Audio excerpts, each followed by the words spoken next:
হরে কৃষ্ণ। 2025 6ই জুলাই রবিবার, আষাঢ় মাসের শুক্লপক্ষের একাদশী, শয়ন একাদশী। তো আশা করছি প্রত্যেকটি একাদশী খুব সুন্দরভাবে পালন করছেন।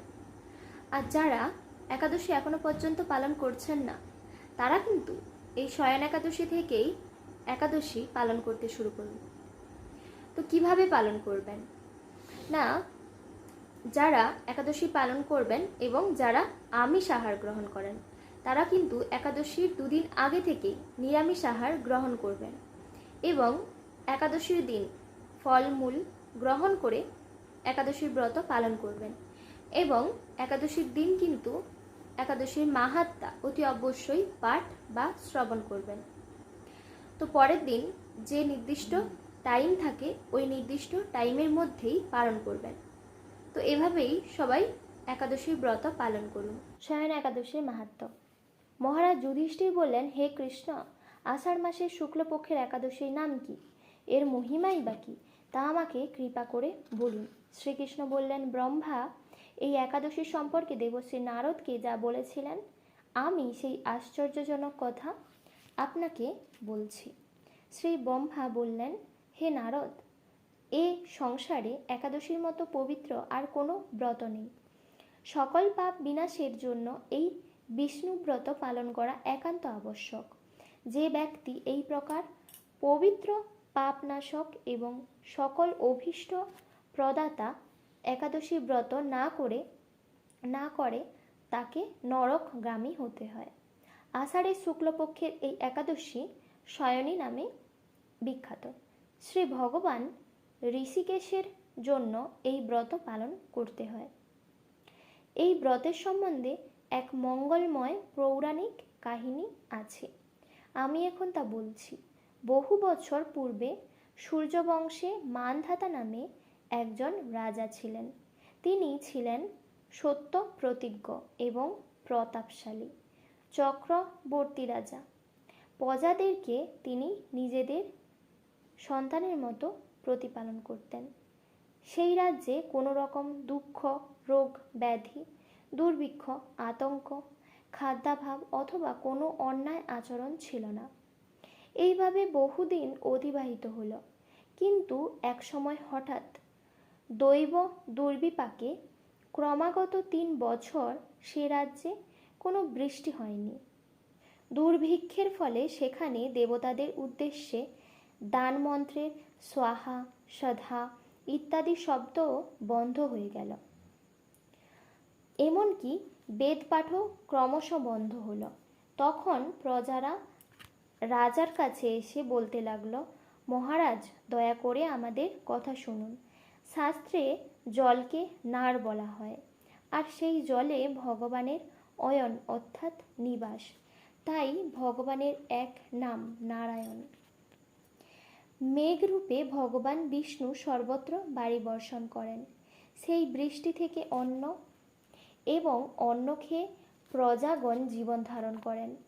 এখন সেই অন্নের প্রভাবে প্রজারা ক্ষয়প্রাপ্ত হচ্ছে। অতএব হে মহারাজ, আপনি এখন কোনো উপায় অবলম্বন করুন, যাতে আপনার রাজ্যের শান্তি এবং কল্যাণ সাধন হয়। রাজা মান্ধাতা বললেন, তোমরা ঠিকই বলেছ। অন্ন থেকে প্রজার উদ্ভব, অন্ন থেকেই প্রজার পালন। তাই অন্নের অভাবে প্রজারা বিনষ্ট হয়, আবার রাজার দোষেও রাজ্য নষ্ট হয়। আমি নিজের বুদ্ধিতে আমার নিজের কোনো দোষ খুঁজে পাচ্ছি না, তবুও প্রজাদের কল্যাণের জন্য আমি আপ্রাণ চেষ্টা করব।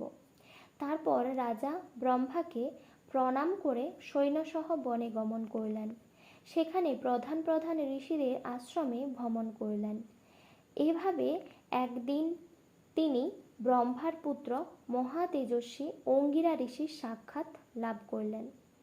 তাকে দর্শন মাত্রই রাজা মহানন্দে ঋষির চরণ বন্দনা করলেন। মুনিবর তাকে আশীর্বাদ ও কুশল প্রশ্ন জিজ্ঞাসা করলেন। রাজা তখন তার বনে আগমনের কারণ সবিস্তারে ঋষির কাছে জানালেন। ঋষি অঙ্গিরা কিছু সময় ধ্যানস্থ থাকার পর বলতে লাগলেন, হে রাজন, এটি সত্যযুগ।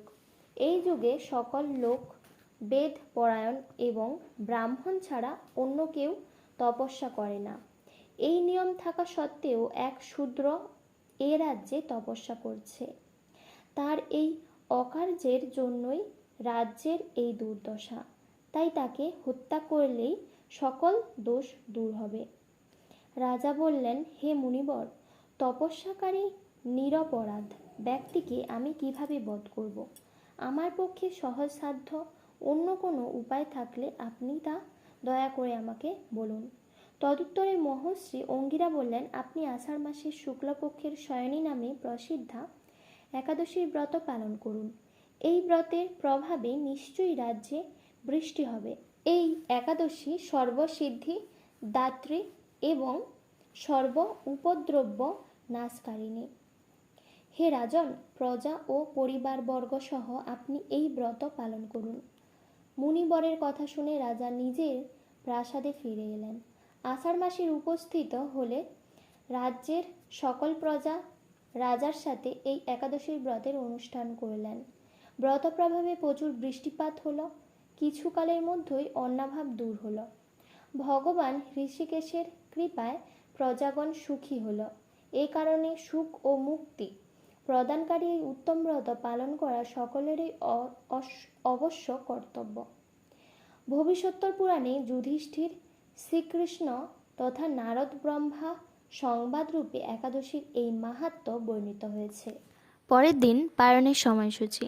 পশ্চিমবঙ্গ 4:57 থেকে 9:24, বাংলাদেশ 5:23 থেকে 9:41, দিল্লি 5:29 থেকে 10:07, বৃন্দাবন 5:29 থেকে 10:05, উত্তরপ্রদেশ 5:18 থেকে 9:54, মুম্বাই মহারাষ্ট্র 6:06 থেকে 10:31, পুনে মহারাষ্ট্র 6:03 থেকে 10:27, নাগপুর মহারাষ্ট্র 5:37 থেকে 10:04, চেন্নাই তামিলনাড়ু 5:47 থেকে 10:05, ভুবনেশ্বর উড়িষ্যা 5:12 থেকে 9:38, ঝাড়খণ্ড 5:06 থেকে 9:37, বিহার 5:01 থেকে 9:35, ছত্তিশগড় 5:25 থেকে 9:53।